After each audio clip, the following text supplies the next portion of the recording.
Is it true that the Prophet ﷺ did not have a shadow and a cloud always was on his head covering him, and no flies ever touched him, and he did not used to yawn? First of all, whatever we describe the Prophet ﷺ by, it has to be backed up by an authentic hadith. And this is one of the definitions of Sunnah. Sunnah is defined as whatever the Prophet ﷺ has said, the words, or done, actions, or approved, seeing something and he does not comment, which means it's an approval, or a description of the Prophet ﷺ, how tall he was, how he did this and that, etc. So the description of the Prophet ﷺ is part of the Sunnah. Therefore, we cannot affirm that this is true or not true unless we have authentic evidence backing it up. So when we come to the first one, the Prophet ﷺ did not have a shadow. This is baseless. Nothing in the Sunnah backs it up. The Prophet ﷺ always had a cloud shading him, covering him. This is baseless. The authentic Sunnah denies it, because in Hajj he had Zayd ibn Haritha and Bilal, if I'm not mistaken, covering his head with a tent like from the heat of the sun. If he had a cloud, he would not have needed that. No flies ever touched him. This is also not proven. So it's just from the imagination of extremists who wanted the Prophet ﷺ to have a status different than what Allah has given him. So he is a human being. قُلْ إِنَّمَا أَنَا بَشَرٌ مِثْلُكُمْ. Say, O Muhammad, I am merely a human being like you.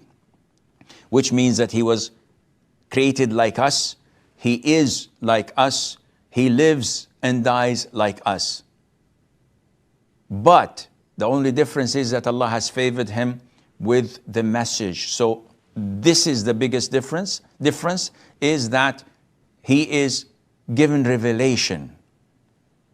So this is the status that Allah Azza wa Jal, or the level that the Prophet, Allah Azza wa Jal has placed his Prophet ﷺ in. We should not go above that nor below that. So about the flies, no evidence, none whatsoever in the Quran or the Sunnah. About yawning, well, this, we don't have evidence backing it up, but the general evidence says that this is true. Because we know that in the hadith that yawning is from shaitan. And the Prophet ﷺ cannot be touched or harmed by shaitan. Therefore, if we were to say that the Prophet never yawned, that would have been a correct statement, and Allah knows best. In our country, there is a group of people who say we are Ghulam of the Prophet, Ghulamul Nabi, Ghulamul Rasul.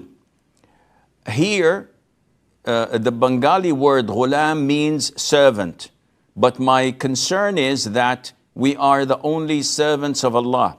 Is this statement shirk? The word abd is what is usually associated with the names of Allah, such as Abdullah, Abdul Rahman, Abdul Aziz, etc.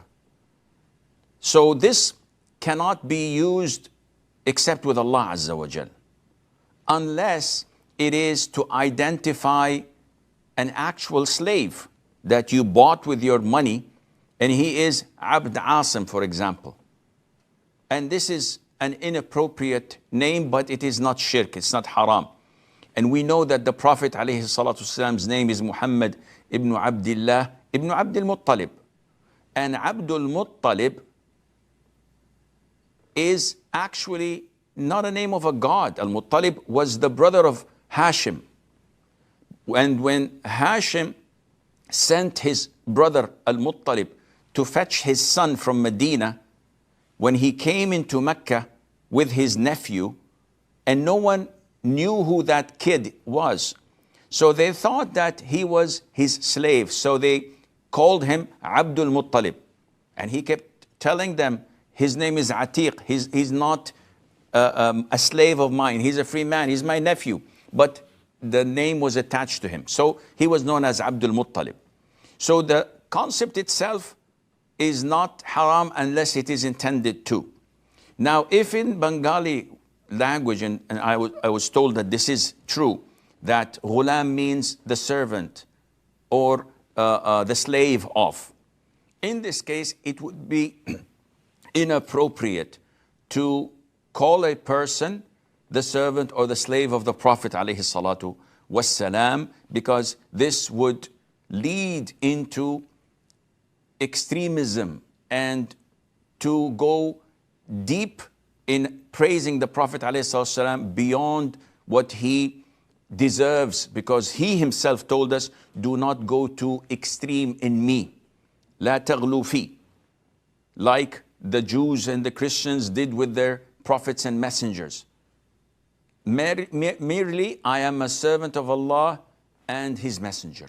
So we put him in the level that he himself put himself in, and we put him in the level that Allah Azza wa Jal honored him with, but without going into extreme, and Allah Azza wa Jal